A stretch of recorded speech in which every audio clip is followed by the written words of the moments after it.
as a Christian. Let's see. If Allah is called the greatest deceiver, then how can I believe it when he says something is true or not? Yeah, that is the great mystery. And we pointed out before, Abu Bakr, not only one of Muhammad's companions, his best friend, his father-in-law, the first of the rightly guided caliphs, and he was one of a handful of people who was guaranteed paradise by Muhammad himself. And Abu Bakr once said, if I had 1 foot in paradise, I would still fear Allah's deception. In other words, this is Abu Bakr saying, if I had 1 foot in paradise, I would still fear Allah's deception because I believe in a God who can trick people and deceive people, make them think they're getting something when they're not. And notice what he's saying here. Since he was guaranteed paradise by Muhammad, what he's actually saying is, I could believe, I'm still worried that Allah was deceiving me through Muhammad, using Muhammad to deceive me. That's just what happens when you believe in a sort of omnipotent deceiver. And by the way, it had happened before in Surah 8, when Allah gives Muhammad a vision, convincing him that there are only a few Meccans showing up at the battle. And of course, the Muslims were totally outnumbered. And then Allah explains, hey, I tricked you guys into thinking there were only a few people showing up to actually convince you cowards to go out and fight.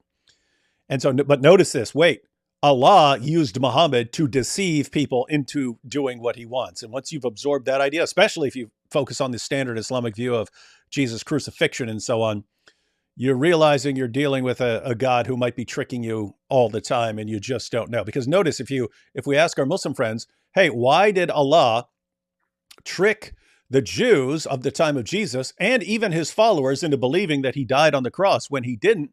At first, they'll say something like, oh, because, to rescue Jesus. No. Jesus is taken to paradise. He was totally safe. He's in no danger. Why does Allah take the additional steps of tricking people into thinking that Jesus had been crucified? There's no explanation. At the end of the day, all you can say is maybe Allah just wanted to trick all those guys for some reason. And once you've absorbed the idea that, wait a minute, maybe Allah just tricked everyone through Jesus because he just didn't like these guys. And so he deceived them and started the world's largest false religion, starts Christianity in the process. Once you've absorbed that idea, well, how do you know Allah just didn't like Arabs and he decided to trick them all through Muhammad? And that's just one of the problems. Anything else on that, Anthony, or did I crush that one? You crushed that one. But let me say this real quick. So I know you know about the argument of some that there's another way to read this. There's actually more than one way to read it, but there's some strong arguments that people have made for some alternative interpretations of Surah 4:157 and the crucifixion, right? But here's what's interesting to me. Just throw this in and leave it at this. But one of the primary references to Allah as a deceiver is Surah 354, where he's called the best of all deceivers. And it's right after that it talks about what happened to Jesus. So it's interesting to me that these two things are, so in one place you have Allah being called a deceiver in connection with its statement about Jesus. And then in Surah 4:157, it seems to be describing, without using the word deception there, it seems to be describing deception. At least that's the way most Muslims have read it. So it's interesting to me. Yeah, indeed. Mark here says, how do Muslims react to God's true name, Yahweh? That is an interesting problem. Matter of fact, one of the best videos on this was AP's video, where he points out that, Allah in the Quran and Muhammad don't seem to know what God's name in the Bible is, and makes no reference to it except in the names of prophets and so on, which are sometimes based on the name Yahweh. They're versions of the name Yahweh. And these names are used, and yet Allah is using the names and yet has no clue what these names even mean. Yeah, there's another sort of side to this, in the sense that so here's Allah in the Quran not speaking like the way first century Jews would have been familiar with. So they knew the name of God, the covenant name, and used it, and God used it. But you also have in the Quran Allah speaking in ways that make no sense from a Jewish standpoint, even when talking about first century things. So, for example, uh, one of the I used it a minute ago. Allah is called the best of deceivers, right? He's also called the best of creators, the best of providers. That's just an Arabic idiom, and I don't think there's anything wrong with that. It's not like Allah can't communicate to them using their idioms. That's not my objection.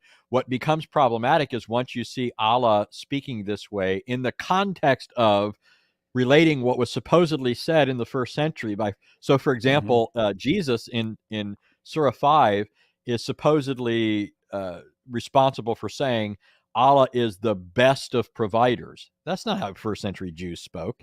And it's kind of like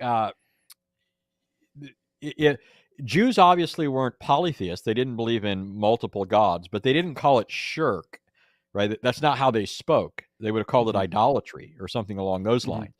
Yeah, So, guys, I just want to make sure everyone understands the point you're making here.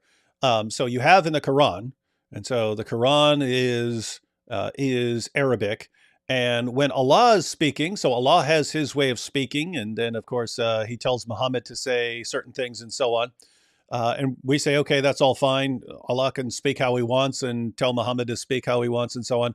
But then Allah in the Quran describes these conversations with Abraham and Moses and Jesus and so on, describes all these things that were said in the past or sometimes in the future and so on.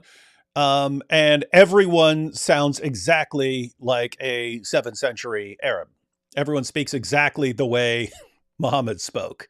And so it's like, wait a minute, what are all these guys from all these different, who spoke different languages in completely different places? Why do they all speak exactly like a 7th century Arab? yeah, and you probably remember. I think you've read it. I think I've seen it on your shelf before. The book by Richard Bauckham, Jesus and the Eyewitnesses. Mm-hmm. One of the things he points out in the book is how remarkably consistent the Gospels, the New Testament writings are with everything we know about the first century that wouldn't have been known to somebody, say, in the second century, writing after the fact when Jerusalem was destroyed and all the rest. But so, for example, when you look at what we've unearthed, the statistics of the names, the kind of names that are used, what names were predominantly used, what was first, second, third. When you look at the New Testament, it matches up perfectly. Mm-hmm. The names are the same as you would find in like if you were to write a book, if I were to write a book about the first century, I'd probably make some mistakes. I would not catch that. Like maybe I'll call some guy Joey, right? Because I'm Italian or something. Mm-hmm. But nobody would have been called Joey in the first century, Yeah, and right? But especially if you're writing in the U.S. for other people who are in the U.S. who don't know about the first century, and people who don't know, they wouldn't notice that you don't know what you're talking about. But if you were to circulate, if your writings were somehow circulating as an accurate description of first century Israel, and then eventually people were to investigate, they would find all sorts of places where you screwed up. And so you're pointing out that they actually did that. Like, so they do the math and they calculate the frequency with which names occur. So you've got Cephas and Judas and so on. You got the names and so on. But then, just based on gravestones and things like that, people actually count up the frequency of names in the first century, and it's like right on the money, like right on the money. yeah, Like this name occurs in the Bible, exactly as you would expect it during that time. And so you're pointing out that it's like the opposite in Islam. It's yeah. the The author Quran. of the author of the Quran sounds like someone who was not at all familiar with with really anything outside of first century, 7th century, um, not familiar with anything outside of 7th century Arabia, except for what's being copied from the Jews and Christians and other sources, but then is all being reworded in the language of 7th century Arabia. Yeah. Another example, real quick, is the phrase "Son of Mary." When the Quran mentions Jesus, it constantly calls him "Son of Mary." But in first century Israel, that's just not the way you would do it. So in first century Israel, you'd either call a person by a patronymic after the name of his father. So that's why you see in the New Testament Jesus, the son of Joseph, or Simon Bar Jonah, the son of Jonah. That's Aramaic. Or you'd have a person distinguished from other people with the same first name by reference to their town. So Jesus of Nazareth. That's another way the New Testament does it. You might have some other distinguishing feature like Thomas is called Didymus, which means the twin, because he has a twin brother. So it's that Thomas, right? Because they don't have last names. It's that Thomas who's a twin. So, but when the Quran talks about Jesus, first of all, it thinks that Christ is his last name. Hmm. Everywhere you look, people are. It's one thing in the Bible after the Gospels. Once Jesus has been so thoroughly identified as the Christ, they will use Jesus Christ together as a compound name. But during the history, when they're recording the historical dialogues, nobody's calling him Jesus Christ. They're asking if he is the Christ. They're understanding it as a title. It's only after the fact that they start saying Jesus Christ. The Quran doesn't seem to know this. It's just ignorant of these features. Hmm. Aren't the eyes really the leather strap of the anus? According to Muhammad, yes. So the only way out of that is to conclude that Muhammad is a false prophet.